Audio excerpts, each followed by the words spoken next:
പ്രധാനപ്പെട്ട ഒരു കാര്യം, ഇവരെല്ലാം ഹൈലി എഡ്യൂക്കേറ്റഡ് ആയിട്ടുള്ള ആൾക്കാരാണ്, നിസ്സാരക്കാരല്ലല്ലോ, വലിയ വലിയ ആൾക്കാരാണ്.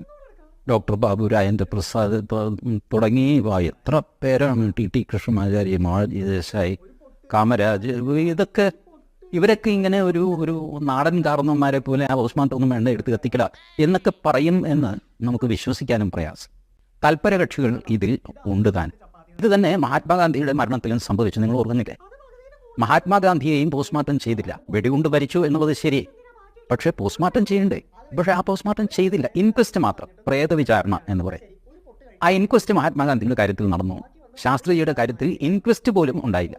ദുരൂഹ സാഹചര്യത്തിൽ മരണം നടന്നാൽ പോലീസുകാർ ചെയ്യുന്നതാണ് ബോഡി കിടന്ന സ്ഥലം അത് ഇത് എന്നൊക്കെ പറഞ്ഞിട്ട് എഴുതി തയ്യാറാക്കുന്ന ഇൻക്വസ്റ്റ്. അതാണ് ആദ്യത്തെ നടപടി.